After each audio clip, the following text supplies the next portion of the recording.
أعوذ بالله من الشيطان الرجيم.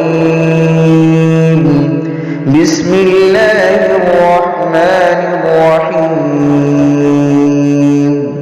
ولقد يسرنا القرآن للذكر فهل من مدكر.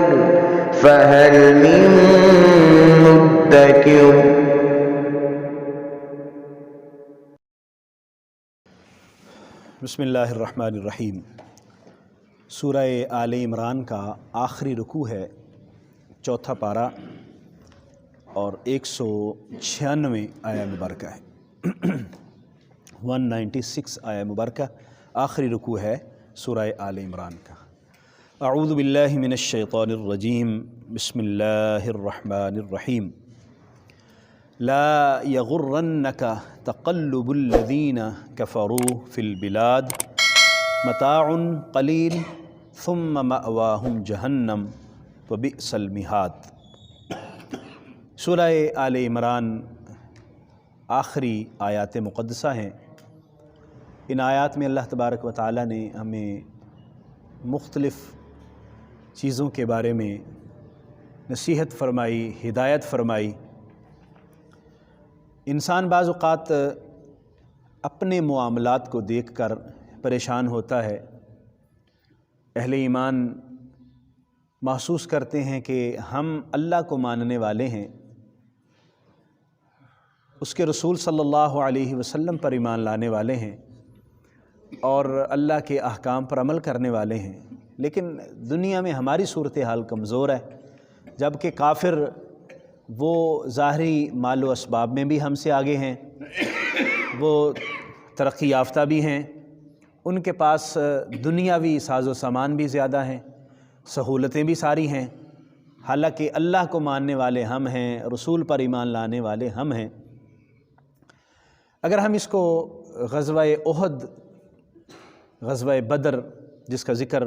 اس سورہ مبارکہ میں ہم پیچھے تفصیل سے پڑھ آئے ہیں، اس کے تناظر میں کریں تو صحابہ کرام کے ذہن میں بھی یہ سوچ پیدا ہوئی کہ ہم نبی کریم صلی اللہ علیہ وسلم کے ساتھ ہیں، حضور اللہ کے سچے نبی اور رسول ہیں، پھر بھی غزوہ احد میں ہمیں نقصان ہو گیا، حالانکہ ہم تو اللہ کے رسول کے ساتھ تھے، اللہ پر ایمان لانے والے تھے، اور وہ بھی ہم نے ذکر کر لیا پیچھے کہ اس کی وجہ بھی بعض اہل ایمان کی اپنی کوتاہی تھی۔ نبی کریم صلی اللہ علیہ وسلم نے جہاں ان کی ڈیوٹی لگائی تھی وہ اس ڈیوٹی کو چھوڑ کر میدان میں اتر آئے، تو اس کی وجہ سے نقصان ہوا۔ تو یہاں جو ہماری یہ بعض اوقات سوچ پیدا ہوتی ہے اس کا ذکر فرمایا گیا، فرمایا لا یغرنک، تمہیں دھوکے میں مبتلا نہ کرے، تقلب الذین کفروا، ان لوگوں کا اتراتے پھرنا جو کافر ہیں شہروں میں، فی البلاد شہروں میں ان کا خوشی خوشی پھرتے رہنا، تکبر و غرور سے پھرتے رہنا اور ہر طرح کی سہولت کے ساتھ رہنا، تمہیں دھوکے میں نہ ڈالے کہ ہم حق پہ ہیں، ہم ایمان والے ہیں اور وہ کافر ہیں، اس کے باوجود وہ کتنے مزے سے رہ رہے ہیں۔ فرمایا متاع قلیل، یہ بس تھوڑا سا سامان ہے، یہ ان کی لطف اندوزی کا تھوڑا سا وقت ہے جو وہ گزار رہے ہیں، اس دنیا کے چند ایام، زندگی کی چند سانسیں ہیں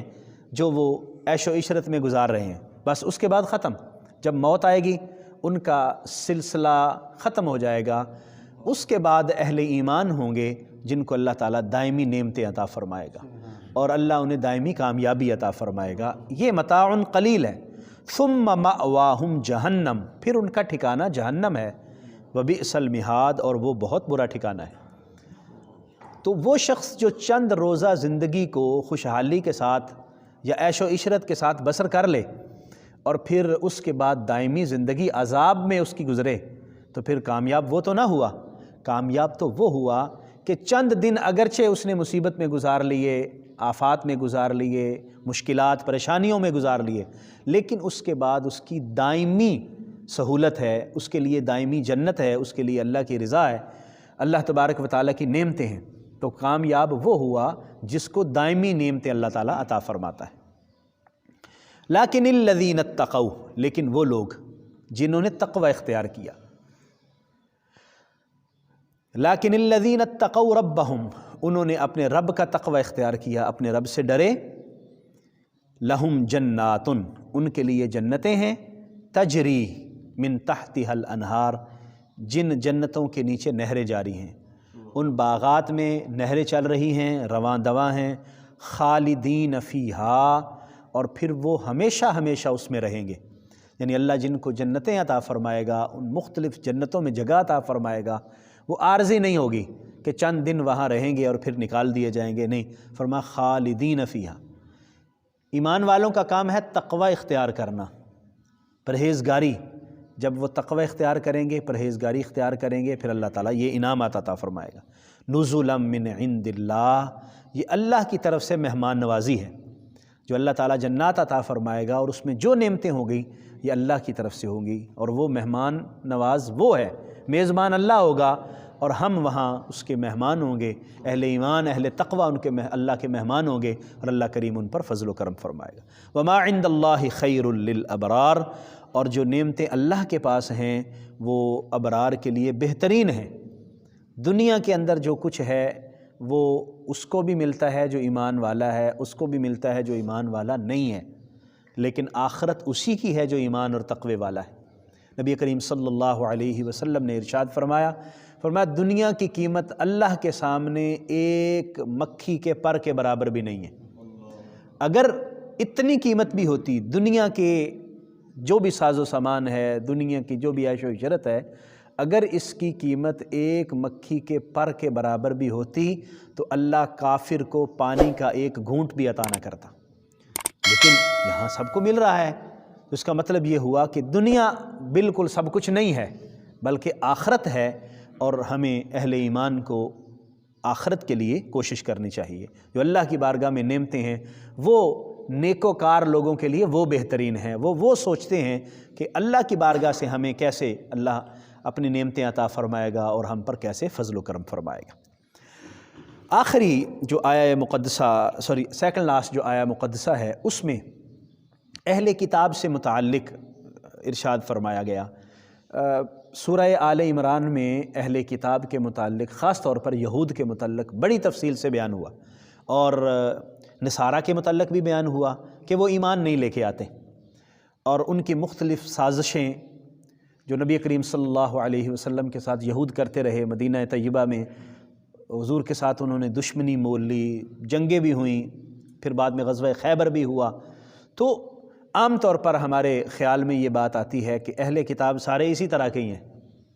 وہ دشمن ہی ہیں اسلام کے، نبی کریم صلی اللہ علیہ وسلم کے مخالف ہی ہیں۔ لیکن یہاں یہ بات بھی فرمائی گئی کہ سارے ایسے نہیں ہیں، کچھ اہل کتاب ایسے بھی ہیں کہ جو اللہ تبارک و تعالیٰ پر ایمان لانے والے ہیں، جو اپنی کتاب یعنی ان پر تورات نازل ہوئی یا انجیل نازل ہوئی اس پر بھی ایمان لے کے آئے، لیکن جیسے ہی نبی کریم صلی اللہ علیہ وسلم نے اعلان نبوت فرمایا اور اللہ نے قرآن کو نازل فرمایا تو پھر وہ قرآن پر ایمان لے آئے۔ وَإِنَّ مِنْ أَهْلِ الْكِتَابِ، بلا شبہ بعض اہل کتاب ایسے ہیں، لَمَن يُؤْمِنُ بِاللَّهِ، جو اللہ پر ایمان لاتے ہیں، وَمَا أُنزِلَ إِلَيْكُمْ، اور جو تم پر نازل کیا گیا اس پر بھی ایمان لاتے ہیں، یعنی جو قرآن نازل کیا گیا، وَمَا أُنزِلَ إِلَيْهِمْ، اور جو ان پر نازل کیا گیا اس پر بھی ایمان لاتے ہیں، یعنی تورات، انجیل، زبور، جو بھی کتابیں صحیفے نازل ہوئے ان پر بھی، خاشعین للہ، اللہ سے ڈرتے ہوئے، اللہ کا خشوع دل میں رکھتے ہوئے، وہ واقعتاً اللہ کی خشیت اور تقوی دل میں رکھتے ہوئے وہ سر تسلیم خم کر لیتے ہیں۔ بعض مفسرین کرام نے اس آیہ مبارکہ کے شان نزول میں نجاشی کا واقعہ ذکر کیا، جو حبشہ کا بادشاہ تھا، اس کو نبی کریم صلی اللہ علیہ وسلم کا پیغام پہنچا، اس نے حضور کی زیارت نہیں کی، نبی کریم صلی اللہ علیہ وآلہ وسلم کے صحابہ میں ان کا شمار نہیں ہے، لیکن وہ خوش نصیب شخص ہیں جن کا نماز جنازہ نبی کریم صلی اللہ علیہ وسلم نے پڑھایا، اور حبشہ میں ان کا انتقال ہوا۔ نبی کریم صلی اللہ علیہ وسلم نے صحابہ کرام کو فرمایا کہ تمہارے ایک بھائی کا آج انتقال ہو گیا ہے، ہم جنازہ پڑھیں گے۔ اور حدیث مبارکہ میں آتا ہے کہ وہ حبشہ میں انتقال کرتے ہیں اور ان کی میت مدینہ طیبہ میں نبی کریم صلی اللہ علیہ وسلم کے سامنے کر دی جاتی ہے، اور حضور مدینہ طیبہ میں نماز جنازہ پڑھتے ہیں، اور اللہ کریم کی بارگاہ میں ان کی بخشش و مغفرت کے لیے دعا کرتے ہیں، حالانکہ وہ کبھی حضور کی زیارت کے لیے مدینہ آ نہیں سکے۔ اس کا مطلب یہ ہوا کہ اگر ایمان مضبوط ہو، اخلاص ہو، محبت ہو، عشق ہو، تو ساری پھر زمینیں بھی سمٹ جاتی ہیں اور پردے بھی اٹھ جاتے ہیں، اور اللہ کریم وہ شرف بھی عطا فرماتا ہے جو عام لوگوں کو نصیب نہیں ہوتا۔ تو اہل کتاب، اب وہ بادشاہ تھا، لیکن اس کے باوجود اس نے سمجھا کہ میرا تخت جاتا ہے تو جائے، مجھے دنیا کے جو ظاہری اسباب ہیں یہ جاتے ہیں تو جائے، حالانکہ ان کے دربار میں بیٹھنے والوں نے دھمکیاں بھی دی تھیں، لیکن اس نے پھر بھی ایمان قبول کیا اور حضور علیہ الصلاۃ کے دست مبارک پر حضور علیہ السلام کا کلمہ پڑھا اور حالت ایمان میں ان کا انتقال ہوا۔ لا یشترون بآیات اللہ ثمنا قلیلا، وہ اللہ کی آیات کو تھوڑی قیمت کے بدلے میں نہیں بیچتے، وہ اللہ تبارک و تعالیٰ کے کلام کو فروخت نہیں کرتے، جس طرح کہ باقی اہل کتاب نے کیا۔ اہل کتاب کے بڑے بڑے علماء، یہودیوں کے علماء، عیسائیوں کے علماء، انہوں نے کیا کیا؟ انہوں نے تورات میں تبدیلیاں کر لی، انجیل میں تبدیلیاں کر لی، لوگوں کی خوشنودی کے لیے اور دنیا کی عزت اور آبرو کے لیے، دنیا کے ساز و سامان کے لیے۔ اولئک لہم اجرہم عند ربہم، فرمایا لیکن یہ ایسے نہیں کرتے، اللہ کریم ان کے لیے بہت بڑا اجر تیار کیا ہے۔ اولئک، یہی وہ لوگ ہیں، لہم اجرہم، ان کے لیے ان کا اجر ہے، عند ربہم، ان کے رب کے بارگاہ میں، ان کی رب کی بارگاہ میں ان کے لیے بہت بڑا اجر ہے۔ ان اللہ سریع الحساب، بے شک اللہ تعالیٰ بہت جلد حساب لینے والا ہے۔ اللہ کریم حساب کی تاخیر نہیں فرمائے گا، قیامت ہوگی، حساب پورا کا پورا سب ایک کو اللہ کی بارگاہ میں پہنچ کے حساب و کتاب دینا ہوگا۔ یا ایھا الذین آمنوا، اے ایمان والو، یہ آخری آیہ مقدسہ ہے سورہ آل عمران کی، اور اس میں اہل ایمان کو خطاب ہے اور اہل ایمان کو سبق دیا جا رہا ہے، نصیحت فرمائی جا رہی ہے۔ اے وہ لوگوں جو ایمان لائے ہو، اسبرو، صبر کرو، وصابرو، اور ثابت قدمی اختیار کرو، دنیا کے مصائب، دنیا کی مشکلات، پریشانیوں پر حوصلہ اور صبر، اور اپنے نفس کی خواہشات کے سامنے بھی صبر۔ انسانی خواہشات چاہتی ہیں کہ وہ یہ کریں، وہ یہ کریں، لیکن انسان صبر کرے۔ ابھی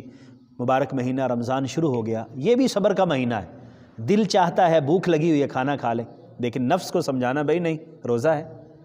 یہ صبر کا ایک پورے کا پورا پیکج ہے، پورے جو اس مبارک مہینے میں ہم نے اختیار کرنا ہے۔ فرمایا صبر کرو، نفس کے خلاف بھی، اور ثابت قدمی کے ساتھ ڈٹے رہو، اور دنیا کی جو آفات و بلیات ہیں ان کے سامنے بھی، اور دنیا کے جو تان تشنی ہیں ان کے سامنے بھی۔ ورابطو، اور سرحدوں کی حفاظت کرو، جو اللہ کریم نے دو اس کے مفہوم ہے۔ ایک تو اللہ کریم نے جو حد آپ کے لیے قائم کی ہے، میرے لیے، ہم سب کے لیے، ہم اس کی حفاظت کریں اور اس حد سے کراس نہ کریں۔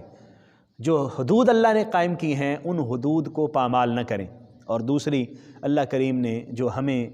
اوطان عطا کیے ہیں، وطن عطا کیے ہیں، ان کی سرحدوں کی حفاظت کریں تاکہ کفار اہل ایمان کو نقصان نہ پہنچا سکیں، اہل ایمان کو پریشان نہ کر سکیں۔ واتقوا اللہ، اللہ سے ڈرتے رہیں، لعلکم تفلحون، تاکہ تم فلاح پا جاؤ، تاکہ کامیابی تمہارے قدم چومے۔ ان آیات مقدسہ میں ہمیں یہ سبق ملتا ہے کہ دنیا بہرحال عارضی ہے، اس دنیا سے ہم نے جانا ہے، تو ہم اس دنیا کو ترجیح نہ دیں، دنیا کے ظاہری سہولتوں، مال و اسباب کو اور عیش و عشرت کو دیکھتے ہوئے کسی کی کامیابی کا ذہن نہ بنائیں،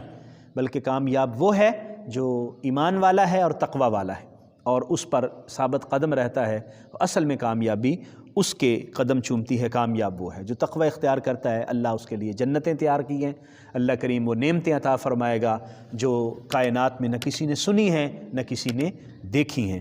اور اہل کتاب سے متعلق بتایا گیا کہ سارے ایک جیسے نہیں ہیں، پہلے اہل کتاب ٹھیک لوگ بھی ہیں، بہت سارے لوگ ایسے تھے جو نبی کریم صلی اللہ علیہ وسلم کی بارگاہ میں حاضر ہو کر مسلمان ہو گئے، کئی یہودی مسلمان ہو گئے، کئی عیسائی مسلمان ہو گئے،